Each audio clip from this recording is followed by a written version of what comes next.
How to become a survivalist? Well, the key word in that phrase is survive. All of us want to survive, no matter what the situation is, from our day-to-day lives, or if we get caught in some extreme circumstance out in the wilderness. If your frame of mind is, hey, I got a backpack with all the latest kit and gear, wicked hatchet, or maybe you're in this camp, hey man, I got an LBE or a PLCE. It is loaded out. It is ready to go. I am a survivalist. If that's your mindset, you're probably going to die. There are many new subscribers on this channel, and many of you, I can tell from the comments, are teenagers and young adults. And one thing that I remember from being a teenager and a young adult is lacking in life experience and knowledge. And knowledge is one of the key factors here that I'm going to be focusing on. Let's just say hypothetically, you're starting like this, right here with a clean slate. Where do you begin? One of the best places to start is right in your own Walmart in the magazine section. There are magazines loaded there with endless amounts of knowledge and education. Things to understand about the weather, bow hunting, backwoods lifestyle, frontiersman lifestyle, fishing, hunting.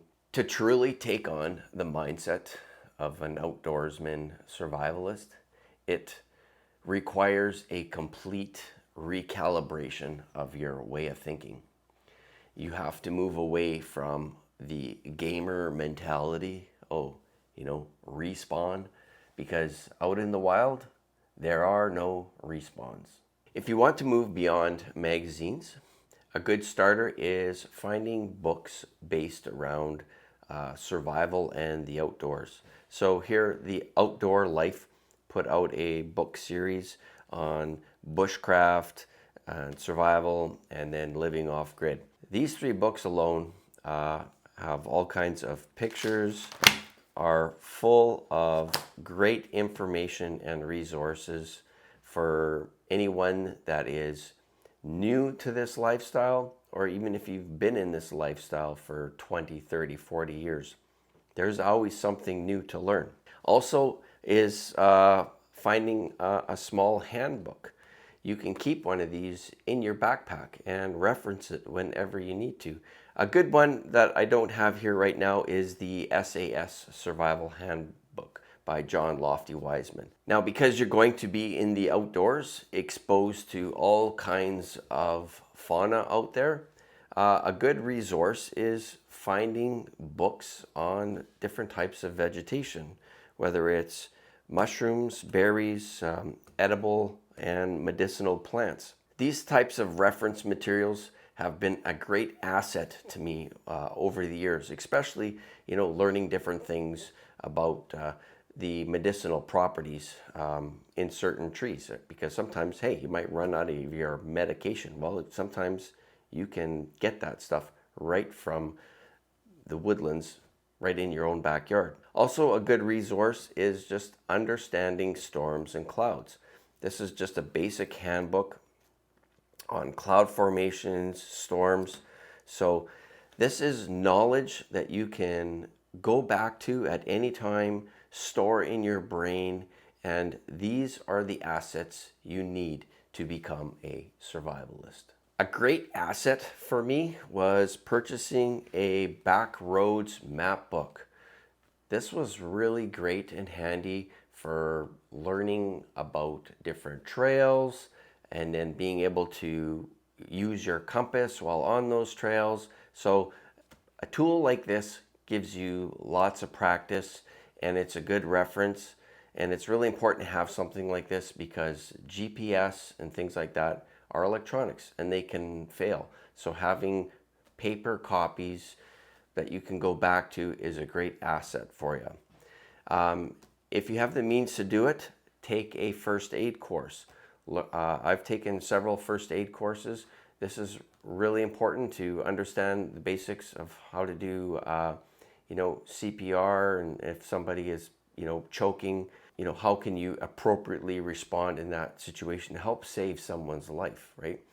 Because you not only want to be able to save your life in a situation, you want to be able to save someone else's. Really important here in Canada is get educated about firearms. Canada has an excellent firearms safety program. You can take your PAL course, that's your possession acquisition license, that lets you buy non-restricted firearms, or you can take your RPAL course, which allows you to buy restricted firearms. Although because of the government, I'm not really sure what's left on the market anymore. Taking a firearm safety course here in Canada is extremely important. And if you live here in Canada and you're thinking about that, take your PAL course, right? So get some education, learn about firearms, learn how to safely handle them, how to safely unload them, how to, safely check your firearm. So there's lots of aspects to this.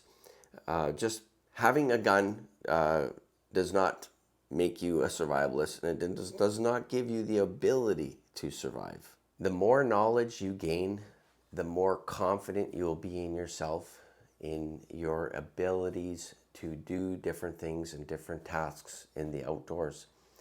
That's why investing in yourself with these materials and have them at home that you can constantly refer back to is really important. And they're better than videos, because what happens with videos, and you get watching too much, your brain gets overstimulated because there's a lot going on, right? There's all the different light movements and video and everything going on, and your brain can only retain so much information.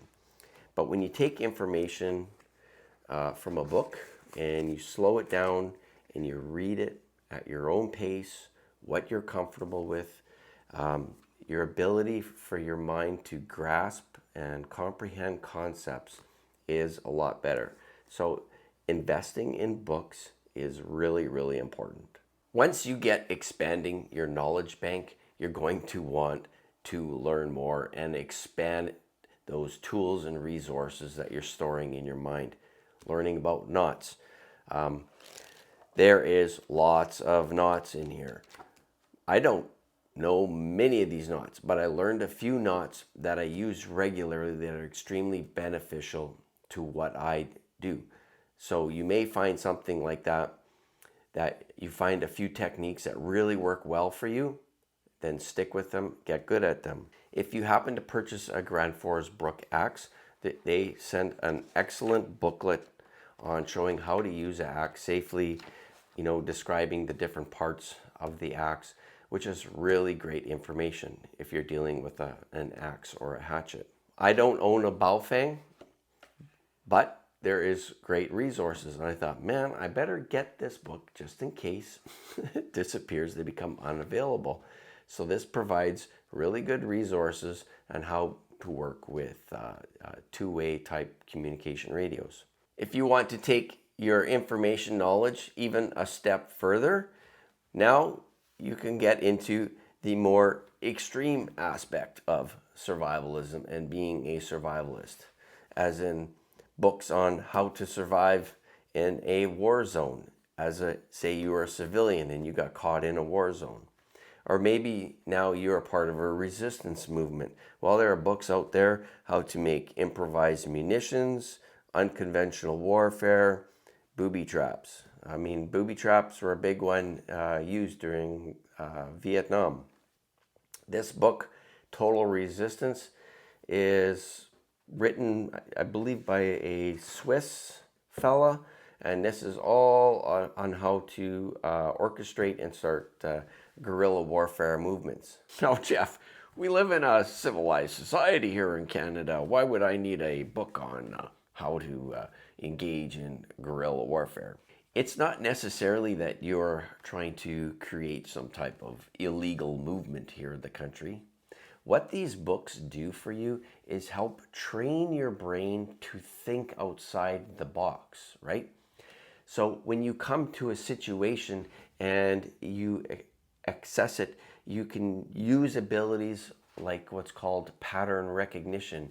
You can recognize things. You can now visually look at a situation and say, hey, this is similar to something I read about. Hey, I could do this. So by learning all kinds of pertinent and different information that's really important to being a survivalist, giving you the ability to survive many types of different situations. This gives your brain something to go back to, right?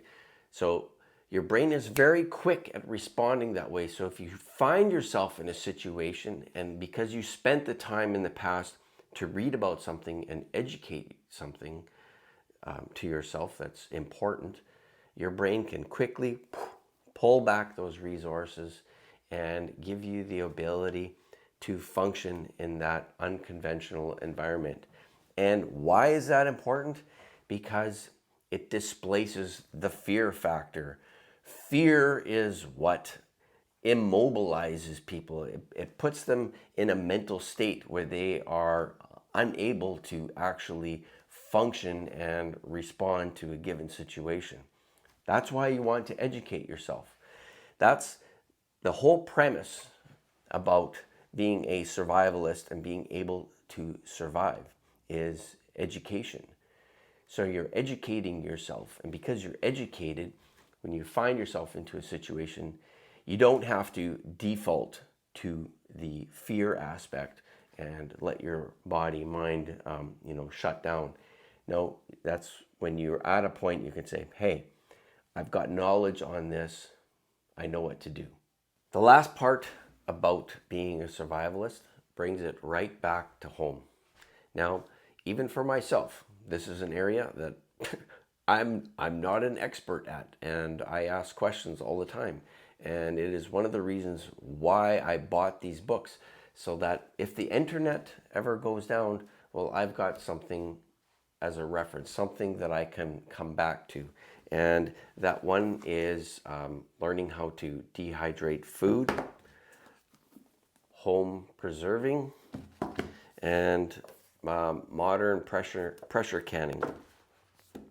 So, I cook on an oven just like all of you out there.